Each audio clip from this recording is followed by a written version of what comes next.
Donald Trump is unraveling increasingly quickly, and we have to have a tough conversation.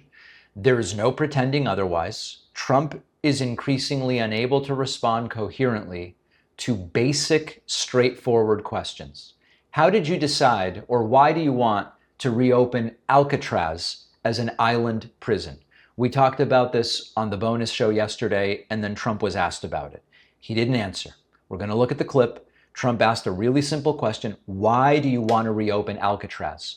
And Trump launches into an unhinged story about being a supposed movie maker and how someone almost escaped Alcatraz but got ripped up by sharks.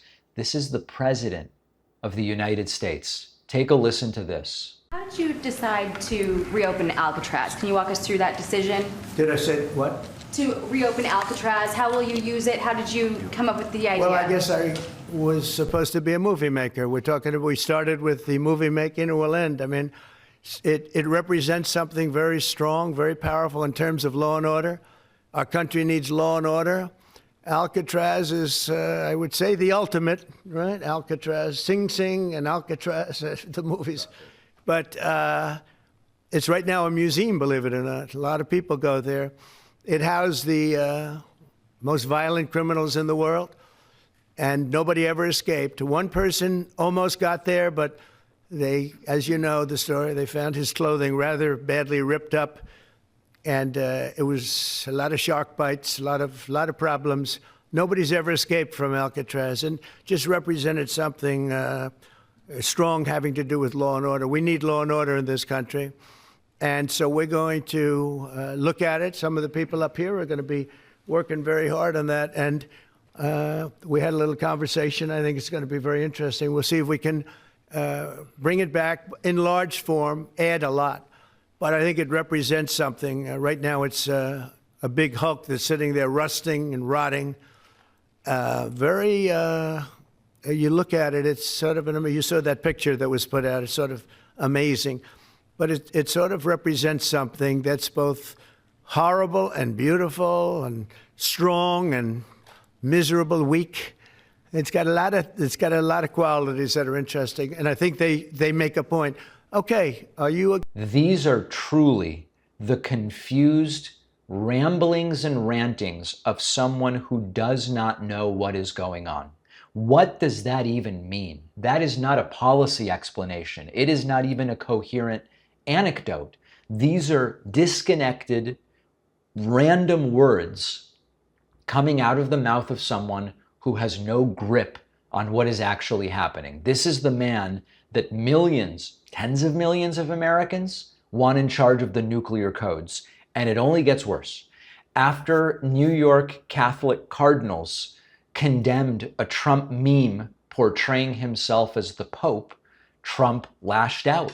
Take a look at this. Some Catholics were not so happy about the image of you looking like the Pope. Oh, I see. You mean they can't take a joke? You don't mean the Catholics. You mean the fake news media. Not the Catholics loved it. I had nothing to do with it. Somebody made up a picture of me dressed like the Pope, and they put it out on the internet. That's not me that did it. I have no idea where it came from. Maybe it was AI, but I know nothing about it. I just saw it last evening. Actually, my wife thought it was cute. She said, "Isn't that nice?" My question about Actually, I would not be able to be married, though. That would be a lot. I'd have to the best of my knowledge, popes aren't big on getting married, are they? Not that we know of. No. I think it's the fake news media that, they're fakers. My question. So Trump, who obviously did post the image, now says maybe AI did it, or maybe he didn't do it, or maybe it was a joke that wasn't his. He's contradicting himself sentence to sentence. And it is the rhetorical equivalent of shaking a magic 8-ball and reading whatever floats to the top, and then asking it the same question, and then you get a different answer, and none of it is coherent. Trump then bemoaning, and this is terrifying, Trump bemoaning out of nowhere that suddenly the courts are saying people deserve due process. How did this happen? How did courts suddenly on a whim say, oh, due process needs to happen? Take a look. The courts, because the courts have all of a sudden, out of nowhere, they said, maybe you have to have trials. We're going to have 5 million trials. Doesn't work. You wouldn't have a country left. But hopefully the Supreme Court will save it. But what they've done is a very, very serious thing. Suddenly, this is the foundation of the American legal system. This is not new. This didn't just happen. But Trump sounds genuinely confused by the idea, as if due process is some annoying new policy trend invented to bother him personally. And when Trump was asked what he expects from a meeting with Canadian Prime Minister Mark Carney, here's what Trump had to say. What's your expectation for your meeting with the Canadian Prime Minister tomorrow? I don't know. He's coming to see me. I'm not sure what he wants to see me about, but I guess he wants to make a deal. Everybody does. They all want to make a deal because we have something that they all want. China wants to make a deal very badly. You see what's happening to China. China's being decimated, and I don't want that to happen. That is not what Carney wants to meet about. In fact, Carney has been critical of Trump's erratic economic policies and his authoritarian tendencies, and the idea that Carney's desperate to make a deal. Trump has no idea what's going on. This is painting a disturbing picture. We know that Trump is ideologically dangerous, and his love affair with authoritarian strongmen as the people he wants to replicate, that's all horrible and dangerous. This guy's cognitively unfit. These are not quirks. These are not unfiltered raw moments. These are just the signs of a guy who's confused. He's incoherent. He's out of his depth, and he's not improving. He's getting worse. We were talking about this in 2023, but go back to a Trump interview from 2023.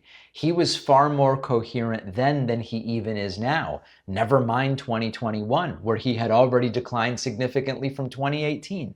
So if this were your neighbor, you'd say, something's going on here. If this were your pilot, you would refuse to board the plane.